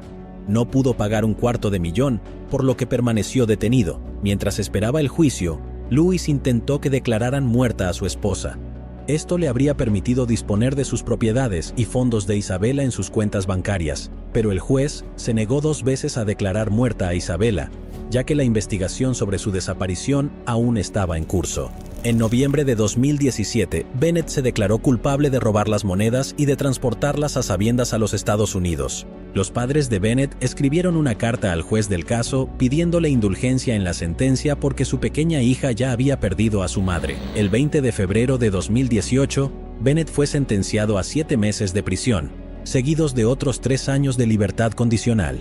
El mismo día que se anunció la sentencia en el caso de las monedas robadas, Bennett fue acusado de asesinato en segundo grado. Las autoridades dijeron que el hombre había provocado intencionalmente que el catamarán en el que viajaban él e Isabela se estrellara. En eso iba a basar la acusación, alegando que el accidente preparado fue orquestado por Bennett para encubrir pruebas del crimen. Los investigadores argumentaron que Bennett quería heredar la fortuna de su esposa para pagar sus propias deudas y luego llevarse a su pequeña hija, Amelia, a vivir a Australia.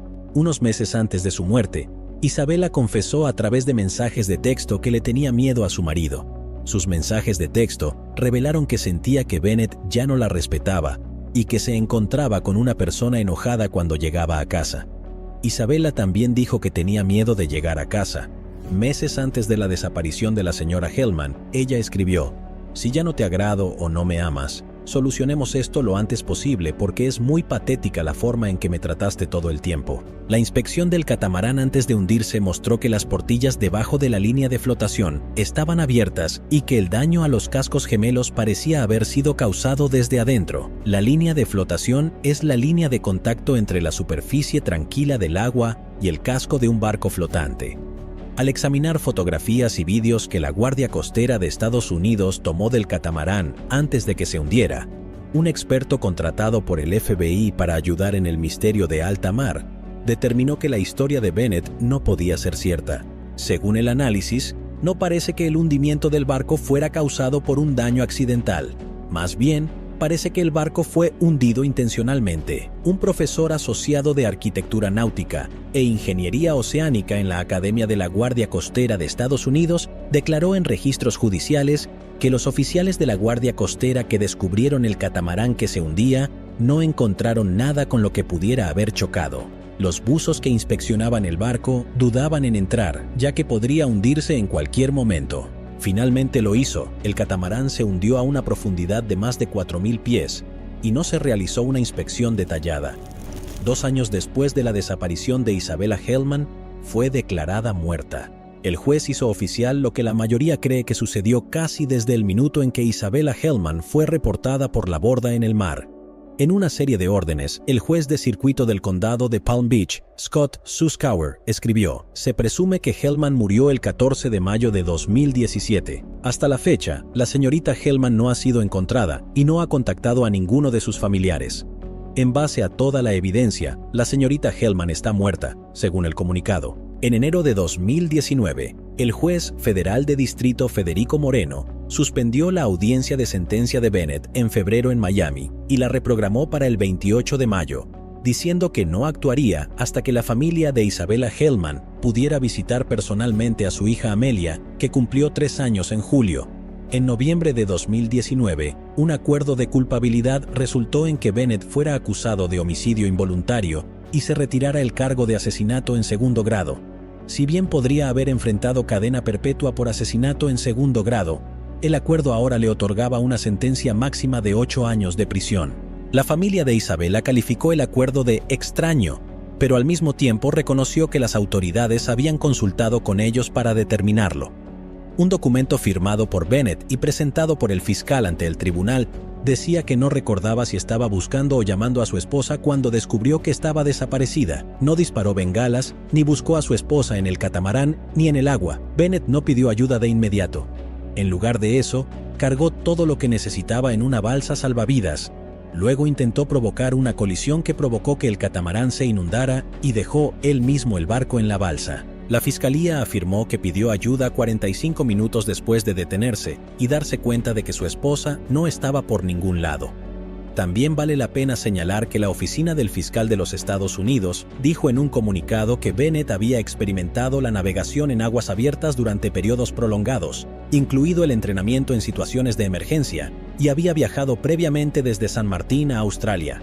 Conocía los procedimientos de emergencia, pero por alguna razón no utilizó sus conocimientos. No exigió que Isabella usara chalecos salvavidas, arnés o localizador personal, dijo el fiscal en un comunicado. En esencia, Bennett admitió su negligencia, es decir, entregar el control del catamarán a su esposa, que carecía de la experiencia necesaria, lo que finalmente provocó que ella cayera por la borda y se ahogara. Bennett es un marinero experimentado que recibió una certificación de la Royal Yachting Association del Reino Unido como patrón costero. Esta capacitación incluyó instrucción sobre procedimientos de emergencia, como protocolos de hombre al agua, y seguridad en la navegación nocturna. El Departamento de Justicia dijo en un comunicado, a diferencia de Bennett, su esposa no había recibido capacitación en procedimientos de navegación de emergencia, no tenía una certificación de navegación y tenía sustancialmente menos experiencia en navegación. Solo Bennett sabe lo que realmente sucedió esa noche a bordo del catamarán, y es poco probable que alguna vez lo revele. Tras la declaración de culpabilidad, la familia de Isabella Hellman, a través de su abogado, emitió un comunicado desesperado pidiendo a Bennett que mostrara remordimiento. En concreto, decía esta declaración, el dolor que les ha causado es insoportable y nunca desaparece. No hay nada que Louis pueda hacer para aliviar el dolor que les ha causado al quitarles a Isabella. Sin embargo, Hay un dolor adicional que ha causado y continúa causando al privarlos del contacto con su hija y la de Isabela, Amelia. Por mucho que fuera de cualquiera, era de ellos, y ellos la aman y la extrañan. El único contacto que han tenido con Amelia fueron 3 chats de FaceTime. Pero hace mucho que no la ven ni la abrazan. Quieren abrazarla para amarla y estar con ella. Después de todo, ella es tan parte de su familia como la suya. La declaración decía que querían que Bennett hiciera lo correcto. El 28 de mayo de 2019, Louise Bennett, de 42 años, se declaró culpable de homicidio involuntario por la muerte de su esposa Isabella Hellman. Fue sentenciada a 8 años de prisión. Bennett se disculpó con la familia de Isabella durante la audiencia. Me gustaría expresar mis más profundas y sentidas disculpas a la familia de Isabella. Sé que han pasado por un dolor inimaginable como resultado de mis acciones y por eso realmente lamento haber tomado malas decisiones que agravaron una tragedia de tal magnitud que rezo para que nadie más tenga que experimentarla, dijo Bennett en el Tribunal Federal de Miami. Bajo el acuerdo de culpabilidad, renunció a su derecho a apelar. Antes que el juez anunciara su decisión, Bennett pidió que se le permitiera salir antes de prisión para poder seguir criando a su hija. Si me permiten estar con mi hija lo antes posible. Bennett dijo, quiero criarla de una manera respetuosa con los deseos de mi esposa. Pero el juez Moreno se puso del lado de los fiscales y eligió 8 años de prisión como sentencia y 3 años de libertad supervisada. Los miembros de la familia de Isabella Hellman dijeron que después de que se anunció el veredicto, planeaban visitar a Amelia, quien vive con los padres de Bennett en Inglaterra. Creo que en este momento todo lo que podemos hacer es esperar que las visitas sigan adelante. Habrá una continuación para que Amelia crezca sabiendo que tiene 2 familias que la aman, dijo Mitchell Kitrosser, el abogado que representa a la familia de Hellman. Ha perdido a su madre, pero eso no significa que haya perdido a la familia de su madre. Creo que el escenario ideal sería que ambas familias participaran en su vida a medida que ella crezca, para que tenga la mayor cantidad posible de personas en su vida que la apoyen. ¿Pero acaso no has visto este otro crimen? Yo no me lo perdería,